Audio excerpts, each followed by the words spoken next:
What's up, guys? Duster McDangles back here with another video, and welcome back to the channel.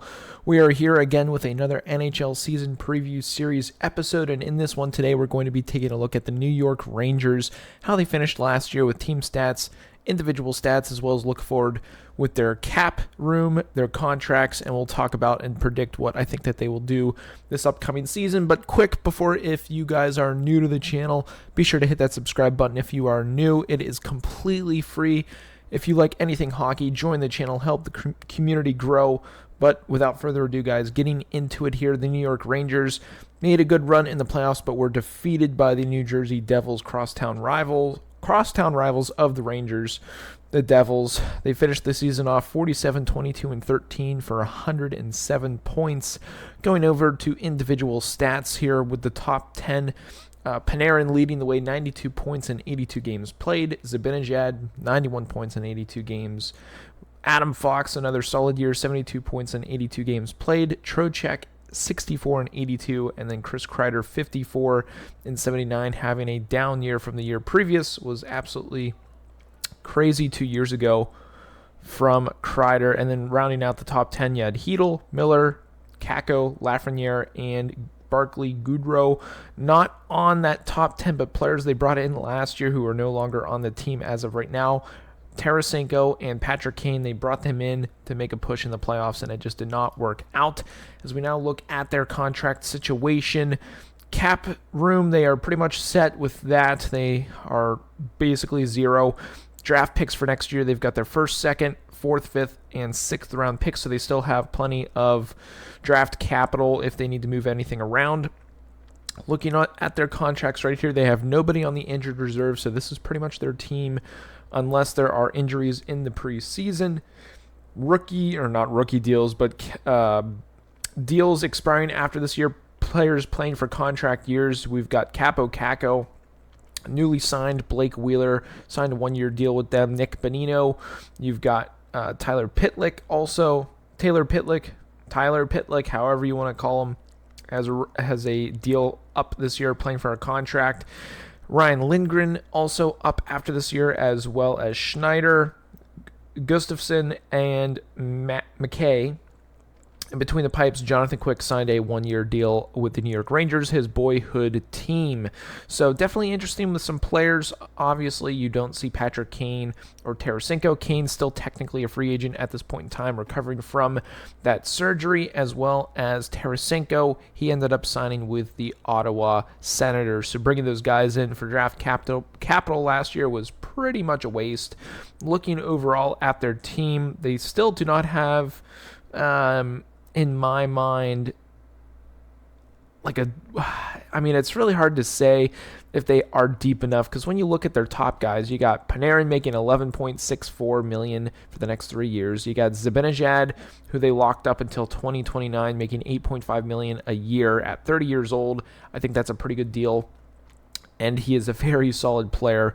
Chris Kreider, he's going to be one of the interesting ones this upcoming season. 32 years old, making $6.5 million for the next 4 seasons. Can he get back to form around that 50-goal mark? That might have just been a season out of the blue.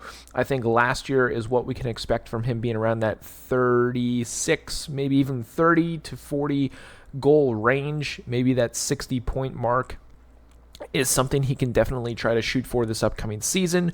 Trocheck, he's on a very good contract until 2028 at 30 years old right now, $5.625 million.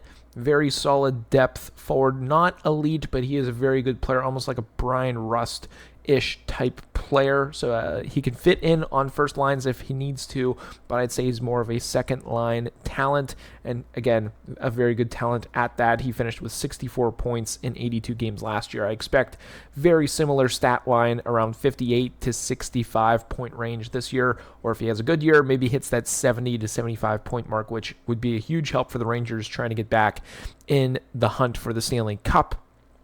Philip Hedl, a young gun, 24 years old. He's at a great bridge deal, $4.4375 million for the next 4 seasons. I think it's a very good deal for not only him, but the Rangers, for him to grow on and maybe around that 2025, 2026 season, he can get a new deal done. Also, with the cap going up, it'll only be bigger if he is able to perform and continue to play well. Again, last year, 45 points in 74 games played. If he can hit 50 this upcoming season, I think that would be a very good year for him.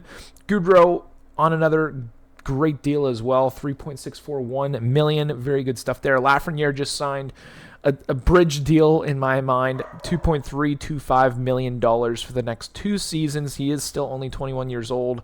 As of right now, I don't want to call him a bust, but he is definitely not living up to the hype, being that first overall draft pick a few years ago. He's off his rookie deal. I think this bridge will be good for him, whether he stays with the Rangers or not. But he definitely needs to have a big year this upcoming season. Only had 39 points in 81 games played last year. At this point, he's a second or third line type player. He needs to step up to live up to that number 1 overall draft pick hype, or I would then consider it a bust. If he can at least get 55 or 60 points this year, I would consider it a massive success. I think in his mind, if he can get around that 50-point mark, I think it would be a good year for him overall.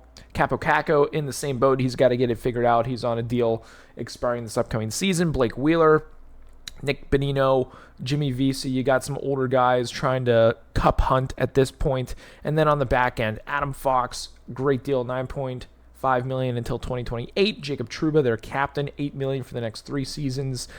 Keandre Miller, I expect a big season out of him. Ryan Lindgren as well, I expect a big contract year for him. Schneider, Gustafsson, they've got good depth. Zachary Jones. And then between the pipes, Shesterkin is on a good deal, $5.666 million until for the next 2 seasons. Jonathan Quick, just an easy contract there. So overall, contracts are good.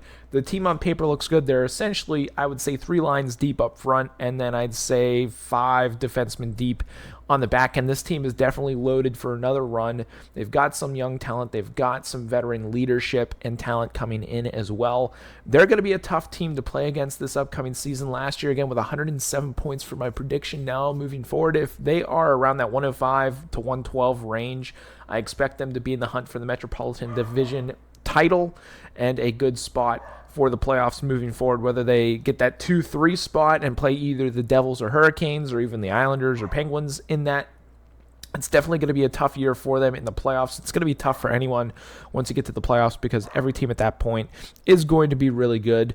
But overall, this season, I expect big years from Panarin, Zibanejad, Kreider, and then maybe down the depth, I think Caco will have a good year. Bringing in Wheeler and Bonino, I think, will be a lot bigger than people really think on the outside looking in. They might think that they're washed, but especially Blake Wheeler, plug and play that guy. The pressure's off him. He's not in Winnipeg. He's not the captain anymore. He doesn't have all that pressure. I honestly expect a big year out of Blake Wheeler. 40 to 50 points I think would be super solid for him. This kind of reminds me of that Jeff Carter move back when the Penguins first brought him in. That gives me similar vibes, but honestly, I think Blake Wheeler is a much better player. So going to be interesting on the back end. Fox, Trouba, Miller are going to have huge seasons. And, I mean, do I even need to say it? Shesterkin is Shesterkin. He's a great goaltender. Expected to be top 3 in the league this year. So the Rangers will be looking good. They'll be battling for a Stanley Cup this upcoming season with their roster as long as they can stay healthy and there's no drama in the locker room or needing to bring anybody in at the trade deadline or getting rid of players or Capo Caco, Lafreniere not living up to the draft hype of how high they were taken and what they're doing now. I think that the Rangers might dial it in, find a way to get it done, and make a good run to the Stanley Cup, along with having a brand new coach, Peter Laviolette, who's been there, done that. I think it'll be a good year for the New York Rangers. So fans of the Rangers, be excited. This will be a fun ride this upcoming season, and we will definitely see you guys in the playoffs for sure. That is a guarantee from me. But let me know what you guys think down below in the comments about the Rangers. Who's going to be the biggest superstar for them this year? Biggest performer? Who are you expecting not much from but will overperform this year? Who's going to maybe not perform as good as you thought they would this upcoming season? Drop those down below in the comments. But that's going to be it for this one, guys. Check out the description. There's some promo codes for you guys to take full advantage of. If you are new, subscribe to the channel. It is completely free. Join the community. We are growing, and I can't thank you guys enough for the love and support that you have also been showing the channel. But I hope you guys have a good one, and as always, stay dusty.